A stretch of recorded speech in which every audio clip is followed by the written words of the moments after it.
국민들 속 안 넘어가면 안 돼요. 예.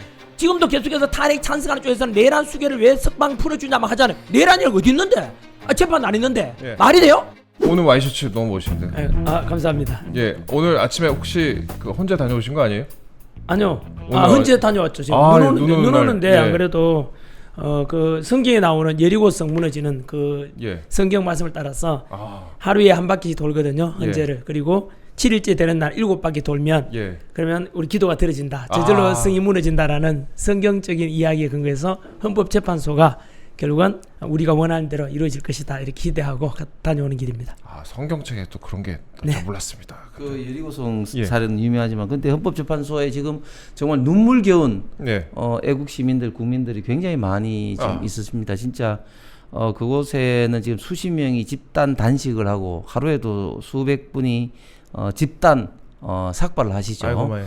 그리고 또 좌파 진영에 어떻게 보면 지금 헌법재판소 앞이 지금 고지전처럼 네. 뺏겨서는 안 된다. 왜냐하면 지금 좌파 진영에서 경복궁 앞에 지금 난민촌처럼 텐트를 쳐놓고 호시탐탐 네. 지금 헌법재판소를 이제 주변에 오기 위해서 이제 노리고 있기 때문에 그것을 뺏겨서는 안 된다는 일념으로 그 수백 네. 분이 이런 눈 속에서도 주무시기도 계시고 네. 또 어제부터는 또 이종배 시의원 정말 고발하는데 그렇죠. 정말 앞장서시고 있는 이종배 시의원은 새벽 4시부터 하루에 3,000배를 하고 있어요. 아이고. 정말 눈물겨운 3,000배. 투쟁을 하고 있습니다. 대단하네요. 참. 근데 선생님도 요즘 참 고생 많으신데 제가 어제 전화를 드리니까 목이 완전히 상하셨더라고요. 지금도 목이 정상이 아닌가? 예, 지금도 안 돌아오고 있습니다. 아직. 아이고 정말 이 많은 분 앞에 서셨잖아요. 그동안 이제 학생들 앞에 서실 때하고는 또 다른 그런 느낌일 것 같은데 그간 또 소회가 좀 어떻습니까? 학생들 앞에 설 때는 예. 합격을 위해서 강사니까요. 네. 수능이나 공무원 합격을 위해서 목소리 낼 때고 그 신뢰잖아요. 네. 근데 지금은 국민과 국가를 위한 목소리를 내고 있지 않습니까? 야외잖아요. 예. 아무래도 더 목청도 크게 해야 되고 하다 보니까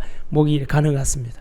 그렇습니다. 주말에 그리고 경북 구미 집회 갔다 오셨잖아요. 네네. 다녀오셨는데 이게 경찰 추산 10,000명, 뭐 주체 추산 20,000명 정도 될 만큼 많은 인원이 모였는데 탄핵은 각하되거나 기각될 것이다. 이 과정을 통해서 윤석열 대통령이 다시 직무에 복귀할 것이다 라고 말씀을 하셨습니다. 저희가 중간중간에 집회 영상도 좀 들려드리겠는데요.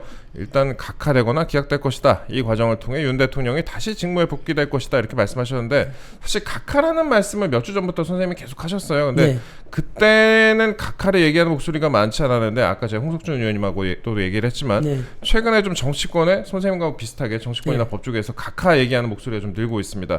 기각보다 각하가 낫다라고 네, 생각하시는 거죠? 왜냐하면 각하는요. 예. 헌법재판소에 그 탄핵 소추안이 올 때 구성 요건이 안 되니까 아예 예. 다시 가져가라는 거고 그다음에 기각은 예. 검토해 보니까 이게 탄핵감은 아니다라고 판결되는 거 아닙니까? 근데 이제 저 같은 경우는 진작부터 각하를 그 이야기했는 이유가 예. 중간에 절차적인 가장 큰 문제 우리가 잊고 있는데요. 예. 그러니까 국회에서 탄핵 소추안이 가결될 때는 그 가결안에 그러니까 탄핵안의 소추안의 내용의 80%가 내란죄라 그랬거든요. 그렇죠. 28페이지 중에서 22페이지가 내란에 관한 거라 그랬어요. 예. 따라서 헌재에 왔을 때 이미 내란죄를 빼기로 했지 않습니까? 예. 그러면은 근본적인 그럼 다 빼고 나면 도려내고 나면 20%만 남잖아요. 그렇죠. 따라서 이거는 아예 논할 자체도 안 된다는 게 진작부터 그 문제가 됐었죠. 예. 예를 들면은 각하하고 그다음 기가의 가장 큰 차이가 이런 거예요. 각하는 우리 짜장면 시켰는데 제가 비유 드렸지 않습니까? 예. 짜장면 시킨 짜장면이 안 나오고 단무지만 나왔어요. 네. 그러면은 가져가라. 예. 아니면 아직 주문도 안 했잖아요. 안 나왔으니까 그렇죠. 얘는 논의도 안 되는 거고. 예. 기각은 예를 들면은 짜장면 시켰는데 짜장면 나왔어. 예. 먹다 보니까 머리카락이 나오거나 바퀴벌레가 나온 거야. 예.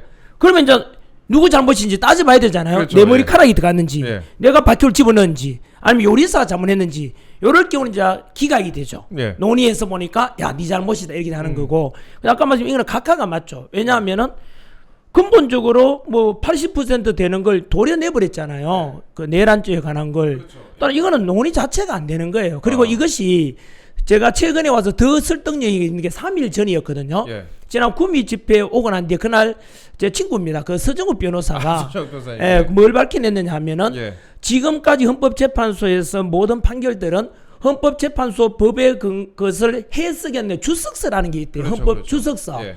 그게 이제 헌법주석서는 원래 뭐 변호사나 판사나 검사나 교수들도 연구를 잘 안 해요. 네. 헌법재판소 법에 관한 건. 그래서 그 헌법재판소가 있고 저 역삼동 가면 헌법재판 그 연구원이 있거든요. 예, 예. 그 연구원에서 헌법재판소에 관한 판결은 이렇게 해야 된다고 주석을 해놓는 책이 있어요. 맞습니다. 예. 그 내용에 근거하면은 어떤 게 있냐면은 굉장히 중요합니다. 이거는 우리 좌파 판사든 우파 판사든 간에 상관없이 무조건 주석서를 따르게 돼 있대요. 그렇죠. 흔히 대본이나 말하는 게 이거래요. 보통 주석서가 근간이에요. 예, 예. 그렇죠. 그 예. 주석서에 뭐 나와 있냐면 예. 이렇게 돼 있어요. 그 헌법적 우리 그 어떤 사건에 예. 본질적인 것이 빠지면은 이거는 각하다 이렇게 돼 있어요. 본질적인 것 예. 빠지면 각하다 이렇게 규정이 예. 나와 있어요. 예를 들면 자 살인죄를 예를 들면 사람이 죽였어. 살인이잖아요. 예. 예. 근데 뭐 예를 들면 칼로 찔러서 죽였다가 잘 안 죽으니까 약을 먹여서 죽였어. 아. 그럼 본질적인 게 뭐죠? 죽인 살인이잖아. 거죠. 예. 죽인 거잖아요. 예. 약을 먹이든 칼로 찌기든 이거는 부수적인 거잖아. 예. 본질은 죽이는 거잖아. 바로 예. 이거라는 거예요. 예. 본질적인 게 만약에 바뀌거나 이러면은 각하돼야 한다는 건데 그만 그렇게 근거해서 말씀드리면은 바로 이미 내란죄 80%가 되는 내란죄를 빼고 한다는 자체가 이미 본질을 도려내고 그냥 남는 것밖에 없잖아요. 그런데 네. 이럴 때는 각하해야 한다고 주석서에 나와 있어요. 아마 이거는 8명의 헌법재판관들 다 알고 있어요 이미. 그러네요. 예. 그렇죠. 그런데 이제 주석서대로 해야 되는 게 원칙인데 예. 그렇게 되면 이제 문제가 뭐죠?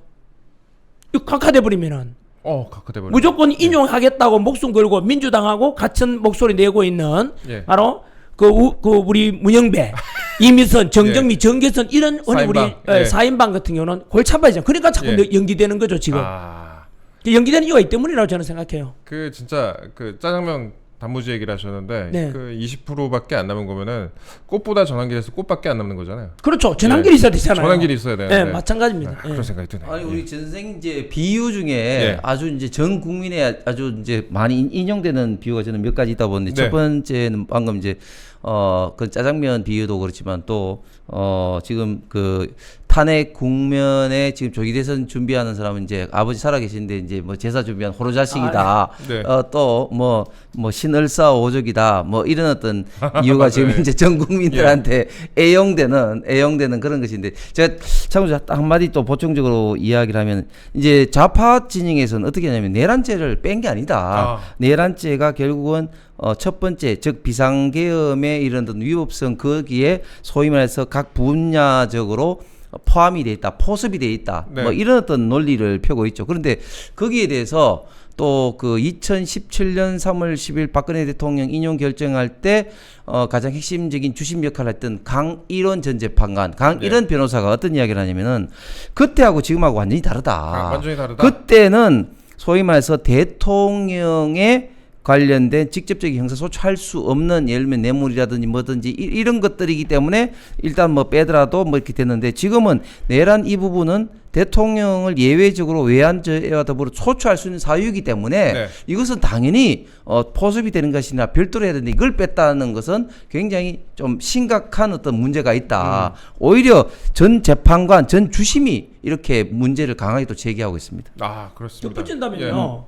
그냥 법과 상식이라 생각하면 된다고 생각하거든요. 예. 뭐냐면은 그 원래 그러니까 박근혜 정부 때도 몇 개 뺐잖아요. 네. 뺄 때는 그때는 단무지를 뺐어요. 네. 짜장면 놔두고. 그렇죠. 근데 지금 이번에는 짜장면을 빼버렸잖아요. 아. 그러니까 이거는 그 각하가 맞고요. 덧붙여서 또 한마디 더 말씀드리면 알다시피 우리 국회에서 탄핵 소추안을 가결할 때 그때 국회의원들이 다 의사해서 찬성표 던진 이유가 뭔데요? 바로 내란 비상기업은 예. 곧 내란이다. 이 프레임 때문에 내란이라 생각해서 가시게. 그런데 안철수 같은 경우도 마찬가지로 예. 다시 하게 되면 나는 내란죄 빼고 나면은 찬성표 안 던진다 했잖아요. 그렇죠. 그러면은 헌법재판소에서는 고민할 거 없이 야 내란죄 때문에 너희들 탄핵 가기를 시켰잖아요. 국회에서. 예. 야 근데 내란 빼고 나면 다시 가져가. 국회에 다시 해가 다시 표결을 거쳐라. 라는 게 상식 아닌가요? 그러니까 안철수 의원도 그렇게 얘기를 했었죠. 그렇죠. 사실 많은 분들 네. 기억하실 겁니다. 그 저희가 집회 얘기로 다시 잠깐 돌아가 보겠습니다. 집회 저희가 영상 좀 짧게 좀 보여드리겠는데요. 집회에서 그 선생님이 박정희 전 대통령 관련된 말씀 좀 하셨어요. 그리고 구미였기 때문에 또 여러 가지 더 의미가 있었던 것 같은데 당시에 이제 1960년대 극심한 가난 속에서 경제개발 5개년 계획을 통해 수출 100배 증가라는 기적을 만들어냈다 이렇게 말씀하셨는데 제가 생각을 해보니까 선생님께서는 문재인 전 대통령 빼고는 대체로 여러 대통령에 대한 그런 존경을 표하셨던 것 같습니다. 예. 오늘은 저 덧붙여서 예. 그 오늘 좀 중요한 사안들을 다루기 때문에 예. 뭐 민주당에서는 저보고 자꾸 뭐라 근거가 없는 이야기 한다는데 오늘 제가 팩트에 근거해서 다 말씀드릴게요. 예. 저는 대체로 뭐 역사를 26년간 가르치면서 네. 좌로 나오나 치우치지 않았습니다. 네. 팩트만 말씀드리면은 이승만 독재에 있는 일부도 있지만은 예. 하지만 뭐 우리가 6.25 공산화 막아내 가지고 한미 그 상호 방위를 통해서 우리나라 70여 년간 전쟁 없도록 만드는 게 가장 큰 바로 근간이 그 이승만이라고 저는 생각하고요. 네. 공과를 가지고 봐야 되고 박정희 대통령 역시 유신 독재는 했지만은 하지만 경제 성장을 이루어냈지 않습니까? 그 특히 우리 경제장 중에 100배라 그랬지 않습니까? 예. 그 뭐냐면 저 공무원 강의하면서 배우는 내용, 가르치는 내용이에요. 1964년도에 우리나라에 예. 수출 1억 불 달성했거든요. 1억 박정희가 불. 집권하고 2년 만입니다. 예. 5.16 군사革命 일으키고 예. 3년째 될 때 그때가 이제 무역의 날이 정해지는데 1964년에 수출 1억 불이에요. 예. 13년 뒤 1977년에 77. 수출 100억 불 달성해요. 야, 엄청나네. 13년 사이에 예. 100억, 100배 같은 100배, 10배도 안에 100배 수출을 늘렸다는 것은 이것은 우리 역사에 길이 남을 만한 위대한 업적이에요. 예. 그리고 우리가 절대 빈곤은 선사시대, 구석기 신석기 시대부터 절대 빈곤이 있었는데 우리나라에 절대 빈곤 없애고 보릿고개 없앤 게 바로 박정희 대통령이에요. 절대 빈곤, 북한 아직도 있지 않습니까? 그럼 박정희 때 그 북한보다 우리가 더 앞서게 되고 절대 빈곤 사라지겠다, 보릿고개 없애겠다. 이게 가장 큰 업적이죠. 그 외에도 물론 많죠. 경제개발 5개년 계획을 이루었고, 그 다음에 베트남 파병에서 그 희생하신 덕분에 돈을 헛되지 않도록 포항제철 만들었지요. 경부고속도로 닦았지요. 뭐 그거 뭐 다 알고 있는 이야기지 않습니까? 그 외에도 농어촌 근대화를 위해서 새마을운동 펼쳤지 않습니까? 초가지분이 그때 없어져요. 그것처럼 뭐 그냥 숫자로만 말씀드리면 그만 말씀드리는 박정희는 수출 100불 달성했다라고 볼 수 있고, 그 뒤로 제가 YSDJ에 대해서는 딴 업적은 언급하지 않습니다. 그 두 분에 대해서는 민주화 운동에 대한 것만 언급하죠. 네, 그리고 노무현 대통령에 대해서도 역시 공이 있고 과가 있지 않습니까? 네. 제가 저 공은 주로 다루지 않습니까? 예. 뭐 예를 들면 진보 세력의 지지로 당선됐지만은 실제로는 실용주의했고, 예를 들면 뭐 한미 FTA 체결이라든가 그리고 자위툰 부대 이라크 파병이라든가 예. 이런 걸 실용주의했기 때문에 저는 그런 건 높이 평가합니다. 동서통합, 지역통합 강조했고요. 반면에 뭐 나머지 또 안 좋은 면도 있죠. 어머니도 남북에 대해서는 결코 뭐 큰 성과를 못 이뤄냈으니까. 그리고 뭐 제가 개인적으로 노무현 비서실장이든 문재인이 대통령이 됐지만 문재인 정권은 제가 지지할 수가 없습니다. 왜냐하면 노무현 정책하고 정반대로 갔습니다. 노무현은 동서통합, 지역통합을 강조했다면 문재인은 갈라치기 했잖아요. 최악의 정치가 원래는 국민 통합이 아니라 갈라치기 하는 정치는 저는 최악이라 생각하거든요. 그리고 지도자는 존재 가치가 없습니다. 분열시키는 거잖아요. 집 있는 사람 없는 사람 갈라치고, 세대 간에 갈라치고, 그리고 남녀 간에 또 갈라치고, 이런 것은 저는 최악의 지도자를 생각하고, 그 외에도 문재인 정부의 최악은 또 지나친 바로 한미 동맹에 대해서 약화시킨 거죠. 사드 배치에 대해서도 특히 사드 배치 때 그 뒤로 정의용 안보실장이 중국에다가 우리 그 사드 배치에 1급 군사 비밀 넘겨주고자 해서 감사원에 감사받은 이런 이야기도 마찬가지고, 그렇고 그다음 원자력 발전 때리치아라.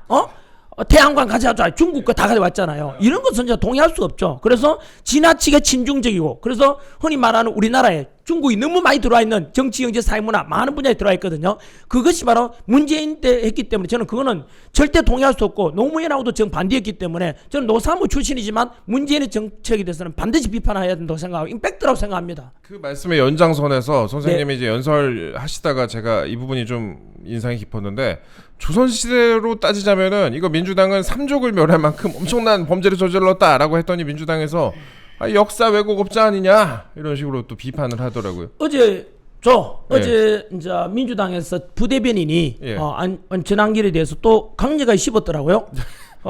제가 말씀드린 대로 그대로입니다.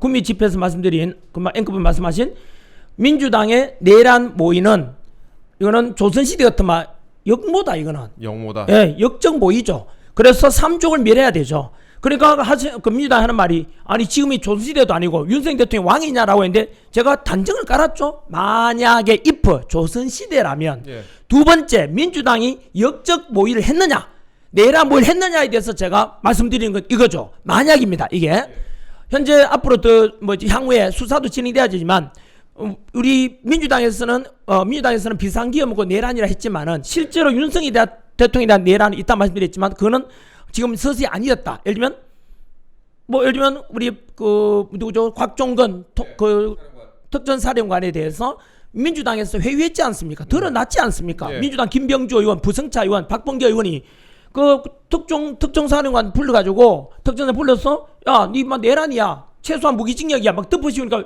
곽종원이 쫄아가지고 음성 녹음도 나왔지 않습니까? 민주당이 자꾸 나를, 그 민주당이 누구겠어요? 역정 내보 내란이라 한다. 어떡하지 했던 민주당은 저 리허설도 해가지고 그 김병주 TV에 유튜브 네, 나가서 그거 그렇죠. 했는 것도 네. 다 나왔잖아요. 네. 뭘 부정하려 그래요. 그 다음에 그 윤석열 대통령이 홍장원 국장원 차장한테 네. 그 뭐죠 체포 명단 줬지 않습니까? 예. 줬다라고 받았댔지만 홍장원의 그 메모 역시 마찬가지로 다 조작된 게 드러났잖아요. 뭐 왼손으로 썼니 오른손으로 썼니 하다 그러다 알고 보니까 민주당의 박선원 의원의 필체와 비슷하다는 것도 나왔잖아요. 그렇죠. 그런 것이 만약에 진실을 밝혀진다면 이거는 뭐냐? 윤석열 대통령이 내란이 아니고 내란죄 덮으시려다 실패했잖아요. 그러니까 민주당에서 지금 내란을 모의했는 거야. 이건 있을 수 없는 일이에요. 왜냐하면 멀쩡한 대통령에 대해서 비상기업은 헌법 77조에 보장된 대통령의 고유 권한이야. 국가가 반국가 세력이 넘쳐나고 지금 행정부가 마비된 상태니까 충분히 비상기업 선포할 수 있다라고 이야기한 거고.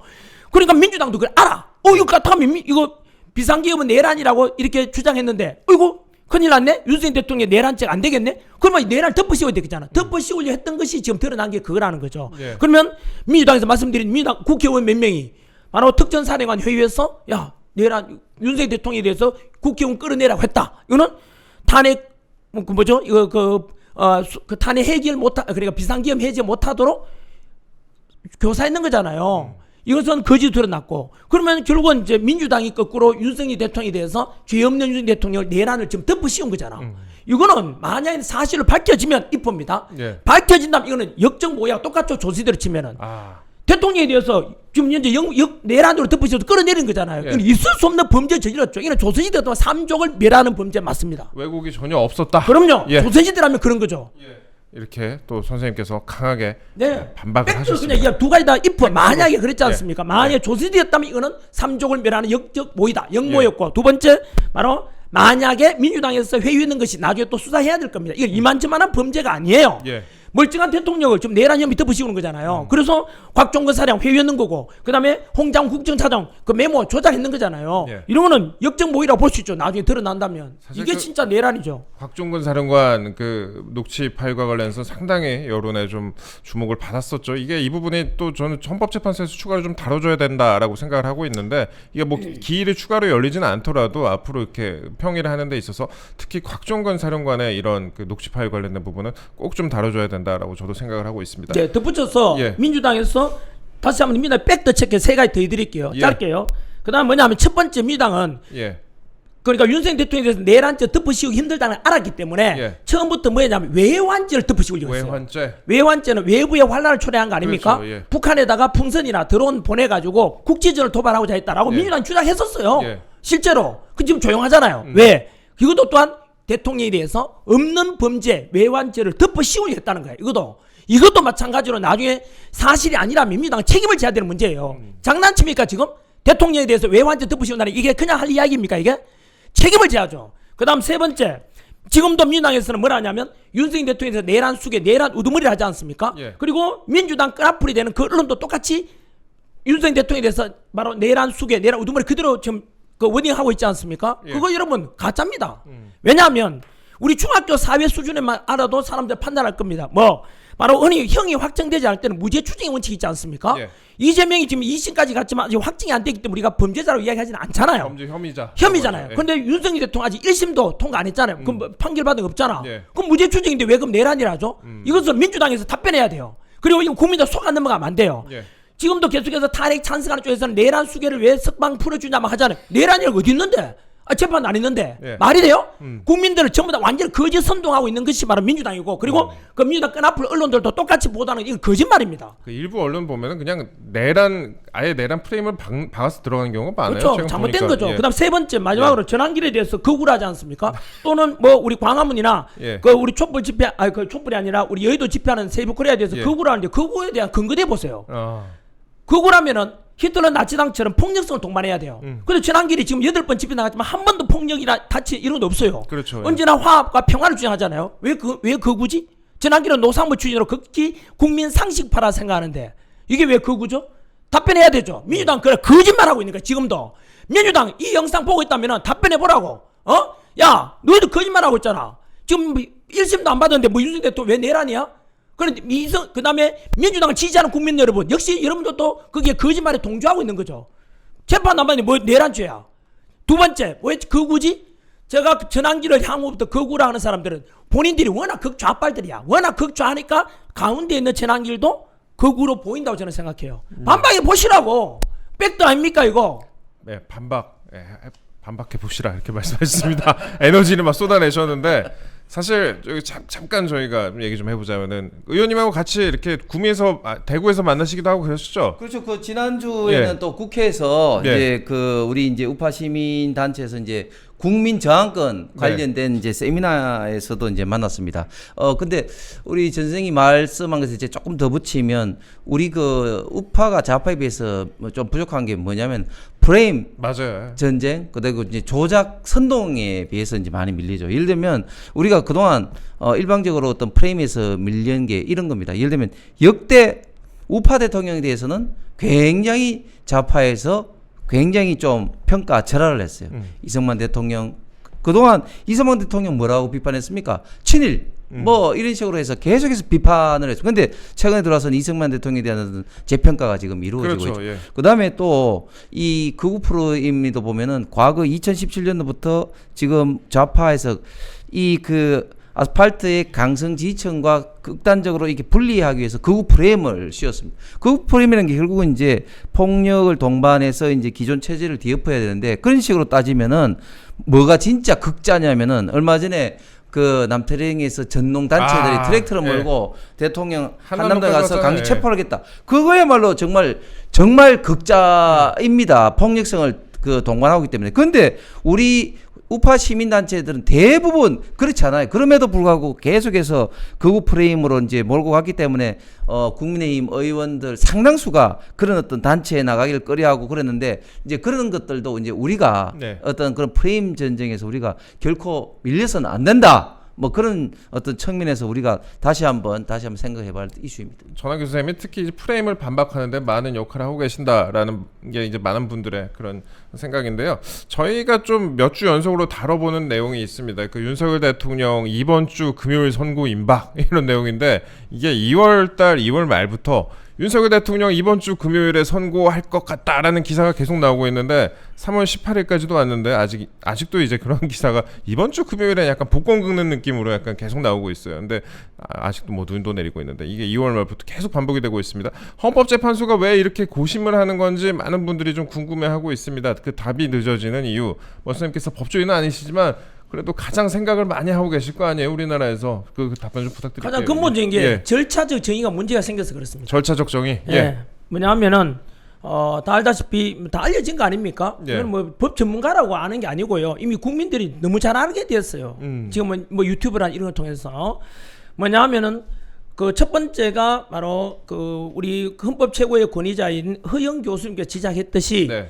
바로 이미 내란죄를 빠지게 되는 순간 이거는 각하다라고 했지 않습니까? 그렇죠. 그런데 잡고 있잖아요. 그러면서도 헌법재판 심리 과정에서 10가지 이상의 그 불법이 나타났다 하거든요. 예. 그럼 이제 결국은 이거 골치 아파졌죠. 네. 그리고 거기다가 바로 또 절차적 정에 의하면은 한덕수 국무총리를 먼저 탄핵 가결식 이쪽으로 왔지 않습니까? 그렇죠. 그리고 먼저 평의를 끝냈어요. 그쪽이. 예.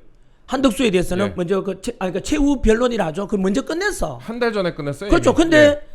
원칙에 의하면 상식에 의하면 당연히 한덕수를 먼저 해야 되는데 좀 예. 골치 아파진 거야. 왜냐하면 한덕수 총리는 100% 각하거든요. 예. 왜냐하면 역시 이거는 짜장면 시키는데 단무지밖에 안 나온 거야. 그렇죠. 한덕수 국무총리가 탄핵된 이유가 뭐죠?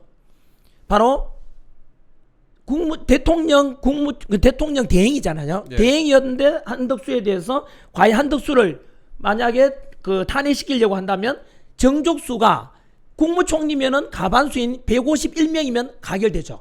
그런데 대통령 권한 대행이니까 대통령에 준해서 가결시키려면 200석이 넘어야 되잖아요. 예. 근데 우원식 국회의장이 주도해가지고 그냥 150석 넘어서 가결시켜 버렸잖아. 예. 그래서 이제 헌법재판소에 넣어놨는데 헌법재판소 딱 보니까 아니야. 이것도 주석서에 나와 있어. 그렇죠.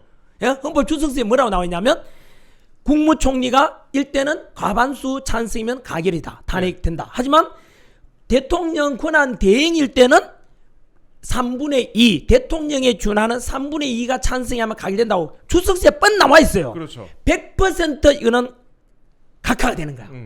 근데 문제는 뭐냐면 그렇게 해버리니까 예.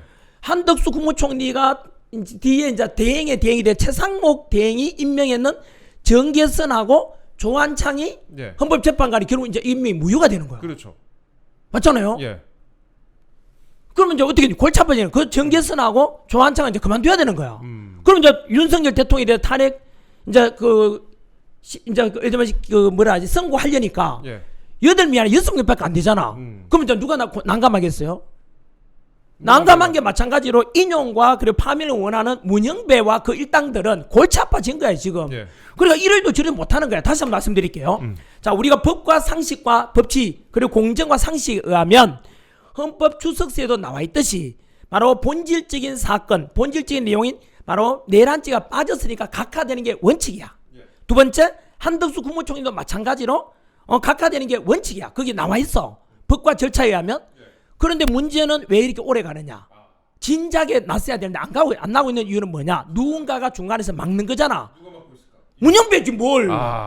왜? 지금까지 우리 퍼즐을 맞춰보세요. 네. 왜 민주당에서는 가장 우리 윤석열 대통령에 대해서 반론할 수 있는 변론 기회도 안 주잖아요. 예. 문영배가 초식에까지도 초식에 그랬잖아요. 막 됐잖아. 예. 왜 그러냐면 이재명을 딱 집어넣으면 다 퍼즐이 맞는 거야. 국민들 다 알잖아 이거는요. 아는 상식 이야기야. 이재명은 3월 26일날 2심 판결 앞두고 있거든. 예. 따라서 조기 대선 해야 되는 거야. 무조건 윤석열 대통령 파면시켜버리고. 그렇게 각본을 다 짜놨는데 어이쿠 뭐야 헌법 주석서와 절차와 법치를 지키려고 하니까 뭐야 각하돼야 되는 거야. 윤석열 대통령 파면이 안 되는 거야. 예. 그럼 이제 그러면 이재명하고 문영배 절친이야. 제가 또 알고 있어 그냥 이만저만 친한 게 아니에요. 예. 예? 나중에 증거 제시하면 제시할 수 있어요. 절친인데 골치 아파지는 거야 지금. 예? 그래서 자꾸 늦어지는 거야 지금. 야 어떡하냐 이거 하니까 이제 이재명은 다음 텐시에 이제 2심 받아야 되고. 그러니까 결국 이제 이러지도 못하니까 지금 국민들 막 혼란스레 빠뜨린 게 결국은 저는 이거 자체가 국민들한테 엄청난 범죄행위라 생각해요. 정말 근데 그런 정치적인 그런 고려를 다 떠나서라도 한덕수 총리는 빨리 복귀를 해야 나라가 제대로 지금 운영이 될 텐데. 근데 이야기했잖아. 민주당하고 민주당하고 이재명 국가하고 국민은 안중이 없다니까. 그 사람들은 오직 목표가 뭐예요? 이재명 대통령 만들기에 퍼즐 맞추면 다 맞아 들어간다니까. 지금까지 29번 탄핵 중에서 8대 빵이었잖아. 예. 감사원장 기각, 그다음 검사 기각 8대 빵이었죠. 왜? 그들은 국가와 국민을 위해서 탄핵 소추를 가결시킨 게 아니고 예. 무조건 윤석열 정부 막아라. 그리고 이재명 대통령 만드는다. 그게 목표, 지상 목표였던 거야. 반박해 보라고 민주당 아니야? 뺐다 아니야? 아니면 아니라고 말해봐. 그러면 이재명 좀 이따 빨리 2심 재판 받고 그다음 상식적으로 이게 2030 왜 분노하는데요? 예? 다 똑같은 거예요. 왜 그럼 공수처에다 내란 수사권은 공수처 수사권을 줬는데? 예? 그러니까 지금 이제 법에 따라서 지기현 판사가 뭐라 했습니까?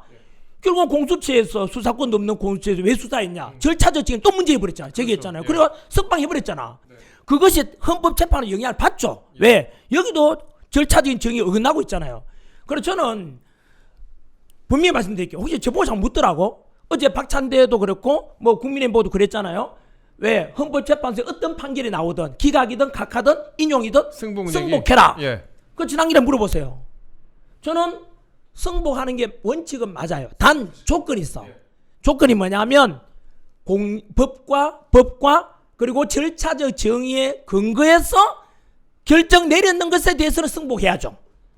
그런데 만약에 절차적 정의 없이 금방 말씀드린 대로 이런 10가지 범죄라든가 본질적인 거 빼고 분명히 헌법 주석서에는 각하라고 뻔히 나와 있는데도 불구하고 그걸 다 무시하고 법과 권위 무시하고 만약 인용을 통해 파면시킨다면 이거는 국민들과 특히 2030 세대들이 가장 중요하게 생각하는 가치가 공정입니다. 그렇죠. 예. 이게 무너지는데 어떻게 승부하라고요? 예? 그러면 역으로 물어볼까요? 3.15 부정선거 때 저항했던 게 4.19 혁명이에요. 그러면 3.15 부정선거를 보고도 사람들이 가만히 있으라는 뜻이야? 그건 헌법 정신이 어긋나요.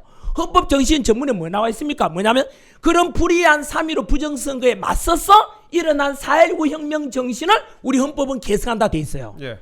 그럼 결국은 우리 헌법은 어느 편이죠? 4.19 혁명편이잖아. 지금 마찬가지잖아요. 예. 금방 말씀드린 저는 전제 조건이 법치와 공정을 지켜가지고 헌법재판소에서 결정 내린다면 그것은 우리가 승부하겠다. 하지만 3.15 부정선거처럼 법치와 공정 상식이 절차 정의가 다 무너진 상태에서 결정한 것은 4.19 혁명이 일어나는 게 헌법 정신이다. 제2의 4.19 혁명이 일어나는 게 헌법 정신에 딱 부합한다. 저는 그렇게 생각하는 거죠. 반박해 보라고요. 저는 근거 없는 이야기는 안 합니다. 반박해보라라고 말씀을 하셨습니다. 우리 PD님 오늘 선생님께서 좋은 말씀 많이 해주시고 그 시청자 여러분께서 속이 뻥이라고 말씀해 주시는데 쇼츠 좀 많이 끊어주세요. 예.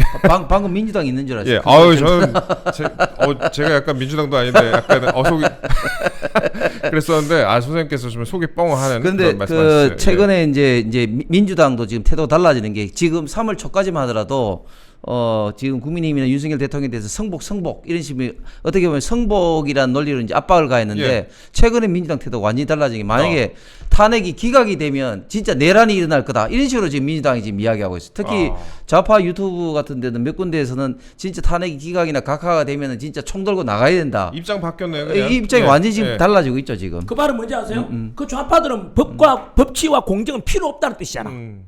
그럼 누가 더 진실이고 누가 거짓인지 드러나잖아요. 예. 안 그래도 지난 13일에 권영세 위원장부터 시작해서 16일 권성동 원내대표 또 이제 승복 발언을 했어요. 이걸 두고 최근에 좀 기류가 바뀐 게 반영된 거 아니냐 그런 분석도 좀 나왔습니다. 저도 처음에 봤을 때는 왜 갑자기 승복 얘기를 해갖고 프레임에 들어가지라는 생각을 했는데 이게 판세나 이런 기류가 최근에 판세나 기류가 대통령의 구속 취소 판결 이후에 그러니까 지기현 판사의 판결 이후에 기각이나 각하로 조금 흘러가서 여당에서도 이런 부분을 언급하는 거 아니냐라는 그런 분석도 좀 나오고 있습니다. 이거 어떻게 보세요? 예, 아무래도 예. 이제 지금까지 좀 전에 말씀드린 것처럼 3월 초까지만 하더라도 민주당 굉장히 여유 있었죠. 네. 그래서 이재명 같은 경우는 마치 대통령이 된 것처럼 외신 기자들하고 뭐 간담회를 하고 뭐 지역을 순회하고 또 관련된 그런 걸 했는데 아무래도 뭐 지금 우리 대한민국에서 가장 헌법재판소 내부 사정을 가장 잘 아는 사람이 이재명 대표일 겁니다. 예. 문영배 또 뭐 이미선, 정계선 등이 다 이제 빨대 역할을 하고 있으니까 그래서 뭐 혹자들은 헌법재판소의 지표 식물이 이재명의 얼굴 지표 표정이다. 식물, 예. 뭐 이런까지 이야기할 정도로 내부 어떤 사정에 대해서 많은 정보를 갖고 있을 텐데 근데 최근에 이재명 대표의 얼굴이 좀 흑빛이 된 것 같아요. 근데 제가 이제 방송에서 흑빛이 됐다 하니까 얼굴빛 좋구만 왜 흑빛이 근데 저는 그때 당시 방송에서 진짜 똥빛이 됐다는 말을 하고 싶었는데 이게 또 공중파에서 좀 그래서 이제 흑빛이 된 것처럼 그 이야기를 했는데 어쨌든 지금 이재명 대표 얼굴이 달라졌죠. 그리고 또 지금 민주당도 지금 총동원령을 내리고 뭐 여러 가지 하는 행태가 지금 달라지고 있고 좀 전에 말씀드린 것처럼 코판대 같은 박찬대 이런 어떤 사람들도 말이 지금 성복이 달라지고 진짜 탄핵이 기각이 되면은 지금 진짜 내란이다. 뭐 이런 식으로 이야기를 지금 하고 있어서 지금 내부의 기류가 헌법재판소의 내부의 기류가 민주당의 기대대로 지금 움직이지 않고 있다. 그러면서 또 이 성복의 어떤 그런 입장이 민주당이 지금 완전히 지금 바뀌어버렸다. 그래서 어떻게 보면 우리 국민의힘 지도부가 그런 어떤 상황을 지금 역이용하고 있다. 예. 뭐 그래서 전반적인 이런 어떤 상황 컨트롤을 하고 있다. 뭐 이런 식으로 좀 이해가 됩니다.